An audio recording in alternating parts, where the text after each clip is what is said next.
Is the real estate market going to crash? Is now a good time to buy or sell? Are we going to see what happened in 2008 is a discussion of this conversation. You're going to be watching us have some behind the scenes, some conversation, and obviously talking to you.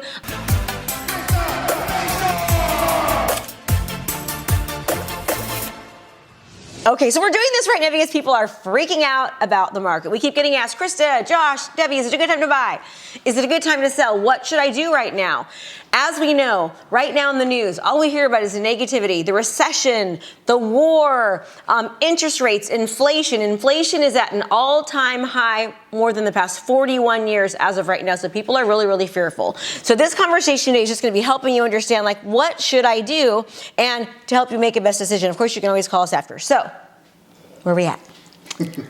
Appreciation. Let's talk appreciation. Okay, appreciation. Good. Yes. So on average, over the next 5 years, we're still expected to appreciate on our homes. So let's take a look at that, right? So this is the average appreciation for Contra Costa County right now. The median home price right now in Contra Costa County is $864,000, all right? So over the past 63 years, we've seen an average of 5.5% increase in homes year by year. Over the past 10 years, we'd have an average of 7.54% increase. And over the past 5 years, we've had an average of 7.67% increase in home prices.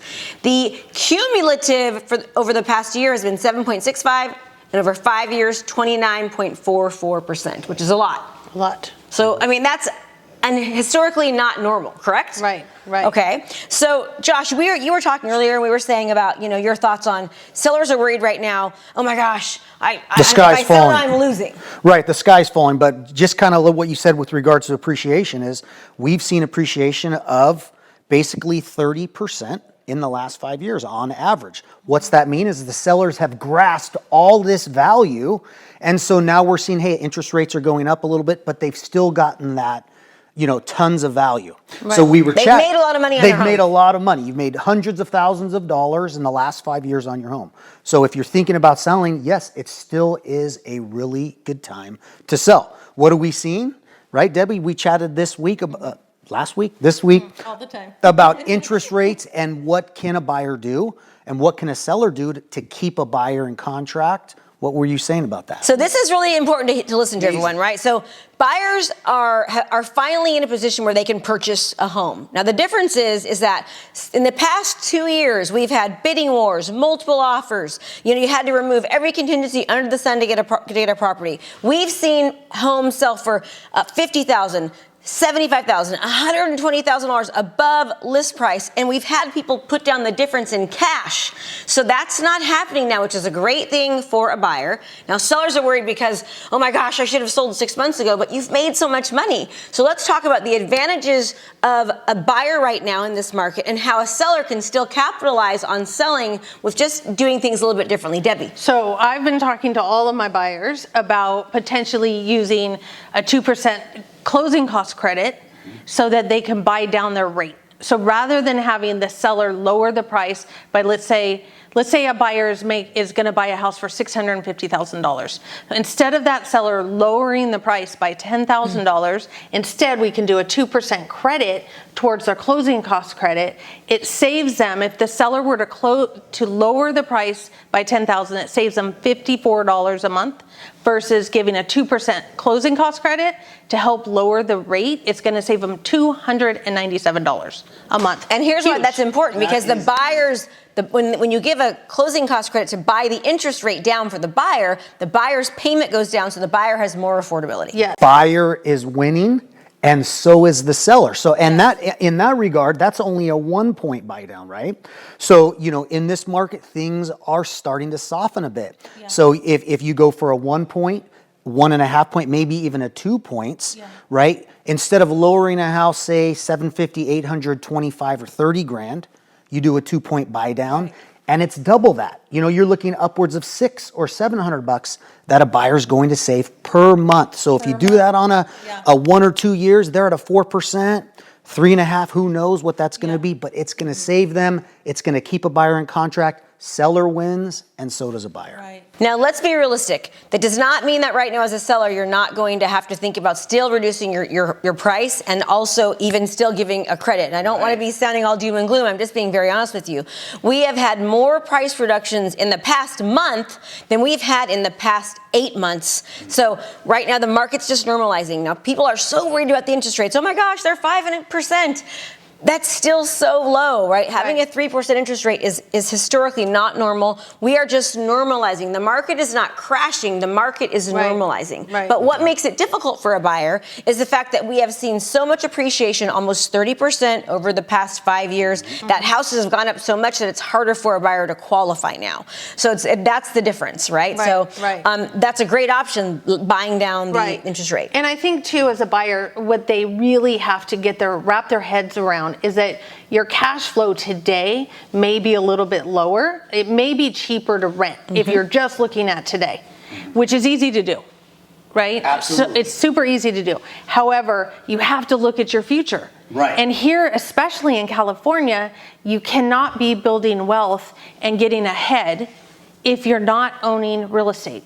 And that is how people are going to do it. So if an average house here in Contra Costa County is going up by $200,000, right? Let's take this. So right now, the average median price is $864,000 in Contra Costa County. So let's just take a home that we have. On Continente. So let's just say it's a $900,000 purchase price, right? Which I know seems crazy, but that's pretty much the average, right?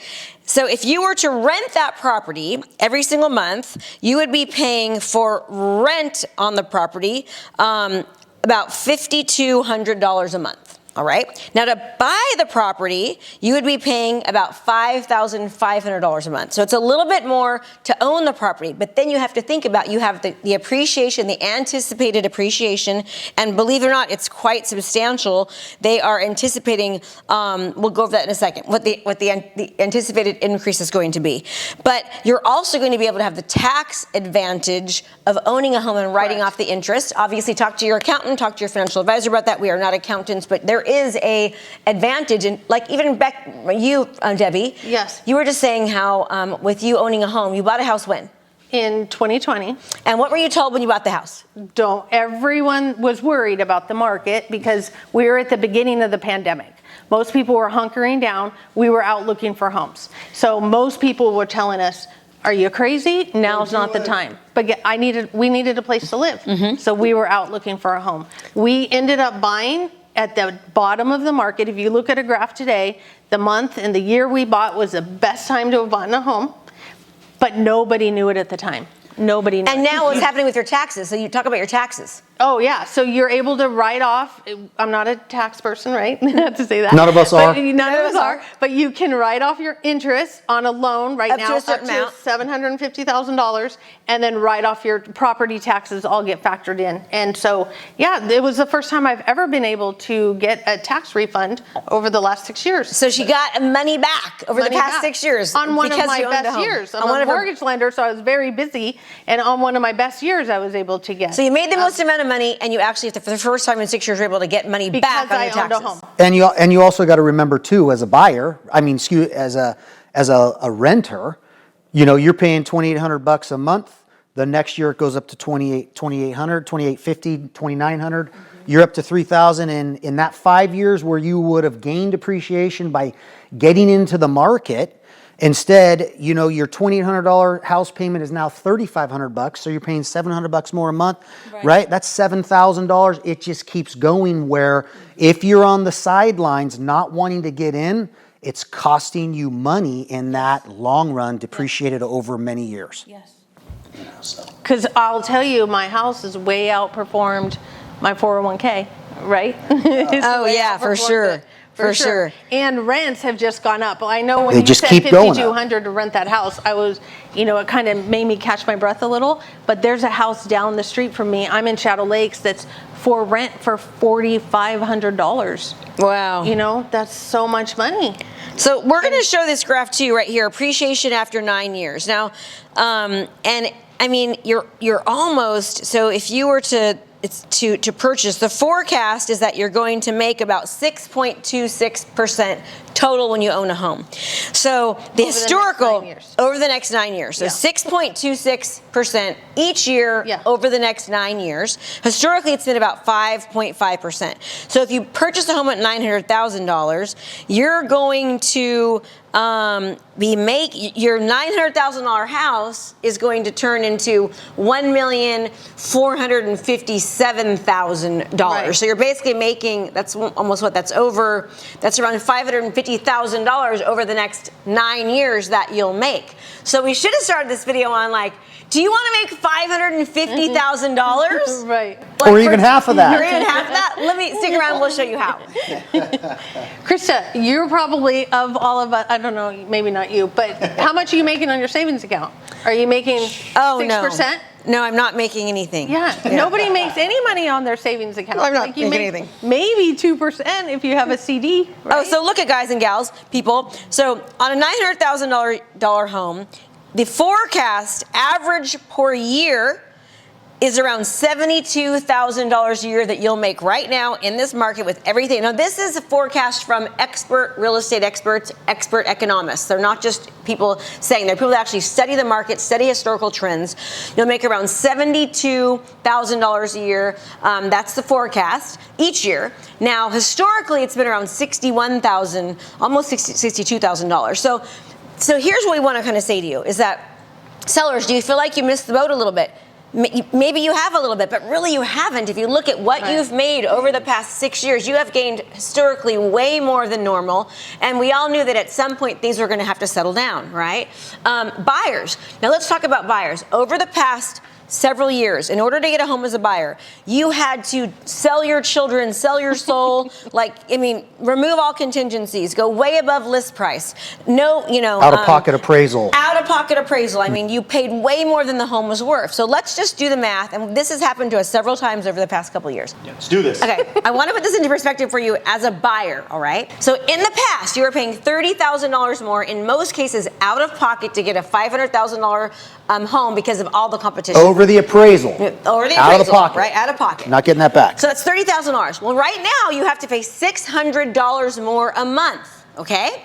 So if you take $600 more a month and you divide that, divided by 600, that means it's going to take you 50 payments, 50 more payments that you're going to have to make. That's the difference of either paying $30,000 or paying $600. You're just paying now that difference of $30,000 over a longer time. You guys following me? Mm-hmm. Okay. So that is how many years divided by 12. It's basically going to take you 4 years. It's a difference of 4 years. You're just paying, instead of paying $30,000 at one time, you're paying $600 over 4 years. Makes sense? So it's the same thing, but pretty much it's just the money's different. So that's how you have to kind of look at it. Before most buyers didn't even have an opportunity to get a house because there was so much competition. Now you have chances. Right. My neighbor tried to sell their house and there was 20 offers on the house. That means 19 people did not get into a home. And now those 19 will be able to get into a home. Though it's a higher interest rate, they're still going to be able to get in and be happy about it. Buying down the interest rate's a great idea for a seller. You still may have to lower the price a little bit. Be really realistic. You cannot just throw a sign up anymore. And you need to do proper marketing, have a strong negotiator and someone who absolutely knows the market. And we're going to go ahead and say goodbye. But before that, so you can chop this up, or you can keep watching if you want to, I want to explain something about the crash in 2008. Okay, and Debbie, we know this. Yeah. In 2008, the market crashed for reasons that are not happening today.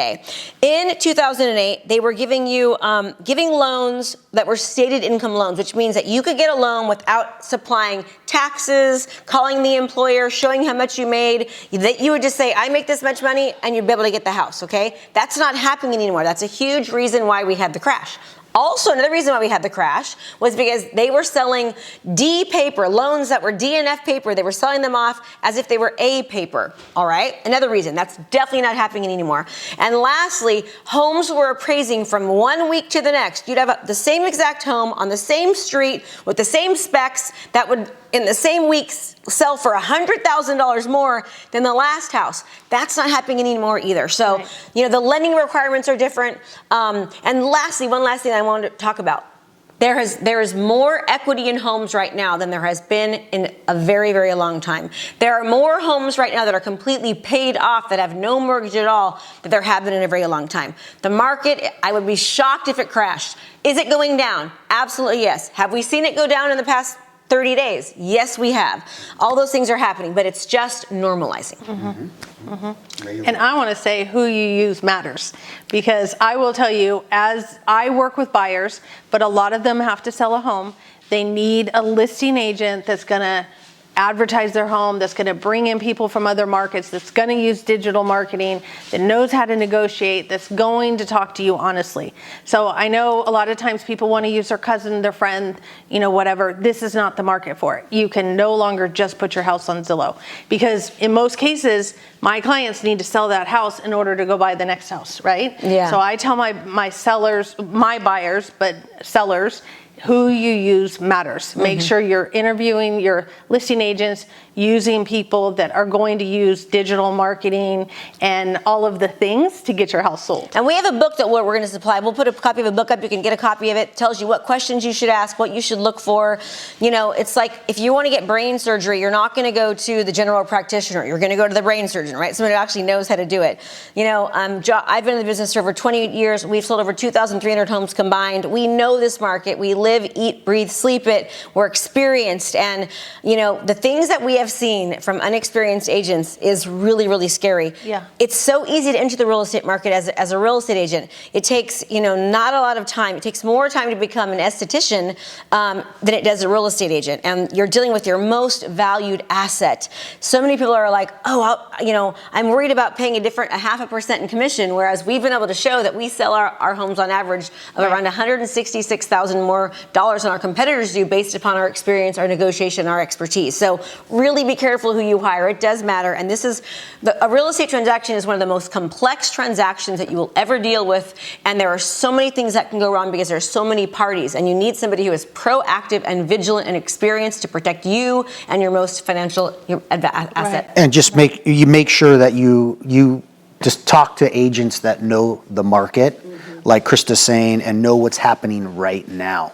Not what's happening 3, 4, 6 months ago, but right now. Because if you get an agent that is inexperienced, it could cost you thousands of dollars on the back end and not the front end. Right. We just talked to a seller yesterday, and their home has been on the market, and it has been an amazing time to sell over the past year, because they hired an inexperienced agent, and the home needs a little bit of help, a little bit of work. The home is sitting over the past year, which means it should have been drastically reduced, drastic renovations made, because they were selling during the hottest time and it didn't sell. So now they're really going to be in trouble because they hired somebody who didn't really understand the market. So we are just excited to talk to you. Hopefully, I'm Krista Mashore. Josh Vitelli. Debbie Galvan. And we just are hoping that this is helping for you. We're going to keep doing this more often. Let us know what your questions are. Let us know how we can help you. We're here to serve. And as always, make it a great Home buying and selling day. Thanks so much for watching my video. You can learn more about how to be a successful real estate professional by watching other videos that I have. And be sure to subscribe to my channel. And as always, make it a great home selling and buying day.